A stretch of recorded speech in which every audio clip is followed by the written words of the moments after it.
एक बार भगवान बुद्ध अपने भ्रमण के दौरान एक गांव पहुंचे। वहां उन्हें रात्रि विश्राम की आवश्यकता थी। गांव वालों ने कहा, भगवान, इस गांव में एक झोपड़ी तो है, लेकिन उसमें एक भयानक नाग रहता है। जो भी वहां रुकता है वह जीवित नहीं बचता। कृपया आप वहां मत जाए। बुद्ध मुस्कुराए और बोले, मैं वहां ही विश्राम करूंगा।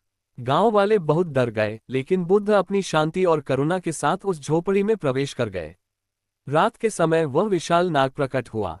उसकी आंखों से अग्नि निकल रही थी, जीभ फुफकार रही थी, और उसका विषैले फन बुद्ध के सामने उठे थे। लेकिन बुद्ध निर्विकार, स्थिर और शांत बैठे रहे। उनके हृदय से केवल मैत्री भाव, प्रेम और करुणा निकल रही थी। नाग ने देखा कि यह व्यक्ति न तो डर रहा है, न क्रोधित हो रहा है। धीरे धीरे उसका विष बुझ गया, उसकी फुफकार शांत हो गई और उसका मन बुद्ध की करुणा से पिघल गया। वह बुद्ध के चरणों में लौट गया और प्रणाम किया। बुद्ध ने उसे उपदेश दिया, हे नाग, क्रोध और हिंसा का मार्ग छोड़ो। करुणा, दया और अहिंसा का मार्ग अपनाओ। तभी सच्चा सुख मिलेगा। उस दिन से नाग ने किसी को हानि पहुंचाना छोड़ दिया और शांत जीवन बिताने लगा। शिक्षा, शुद्ध हृदय और करुणा से सबसे हिंसक जीव भी बदल सकता है। डर और क्रोध के बिना ही जीवन जीने से बड़ा कोई बल नहीं।